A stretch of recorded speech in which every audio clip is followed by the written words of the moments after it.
లాభాలు అన్నీ చదివి వినిపించడం జరిగింది. దాంతో భాగంగా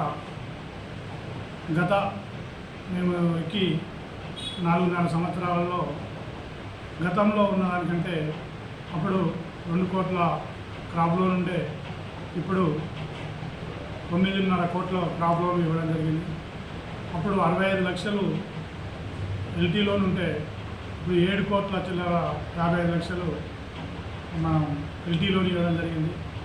అదే కాకుండా రైతులకు గ్రామాన మరి ఆలయంలో ఒకటే దగ్గర యూరియా అమ్మి రైతులు ఎన్నో ఇబ్బందులు పడుతున్న క్రమంలో మరి మా పాలకవర్గం ఆలోచన చేసి ఈ విధంగా అయితే రైతులకు ఇబ్బంది అవుతుంది, రైతుల దగ్గరికే మేము పోతామని చెప్పి గొల్లకొండలో ఒక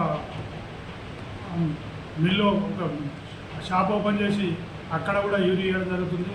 కొల్లూరులో కూడా ఒక షాప్ ఓపెన్ చేసి అక్కడ కూడా యూరియా ఇవ్వడం జరుగుతుంది. ఇక్కడ ఆలయంలో కూడా యూరియా ఇవ్వడం జరుగుతుంది. రైతులకు ఏ ఇబ్బంది లేకుండా మా శాయశక్తుల పనిచేస్తున్నాం. ఇంకా ఫ్యూచర్లో కూడా ఏ ఇబ్బంది రాకుండా అని మా పరంగా పిఎస్ఎస్ తరఫున ఏ ఇబ్బంది రాకుండా కూడా మ్యాక్సిమం ప్రయత్నం చేస్తామని కూడా కోరుకుంటూ ఈ ప్రాంతంలో మరి మేము గెలిచిన కాంచెల్లి మరి గతంలో ఒక ఏ విధంగా అయితే మరి ఒక భూమి ఉన్న వాళ్ళే కాకుండా మరి భూమి లేని వాళ్ళకు కూడా ఏదో ఒక సహాయం చేయాలనే ఉద్దేశంతో మాకు వచ్చిన ఒడ్లు కొనుగోలు వచ్చిన అని డబ్బులలో మరి పేదవారైన మామూలుగా కూరగాయలు, టీ షాపు, బట్లర్ షాపు, మామూలు చిన్న చిరు వ్యాపారాల్లో కూడా 50,000 రూపాయలు లోన్ ఇచ్చి వాళ్ళను ఆదుకొని వాళ్ళకు భవిష్యత్తులో ఆదాయం చూపించడము.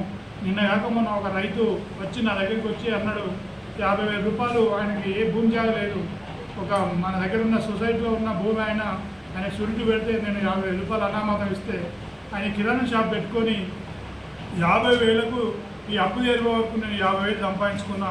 మీ దయ వల్ల నేను మంచి ఇక లబ్ధి పొందిన అని చెప్పడం జరిగింది. ఇది మాకు నిదర్శనం అని కూడా రైతుల పరంగా నిదర్శనం అని కూడా చెప్పవచ్చు.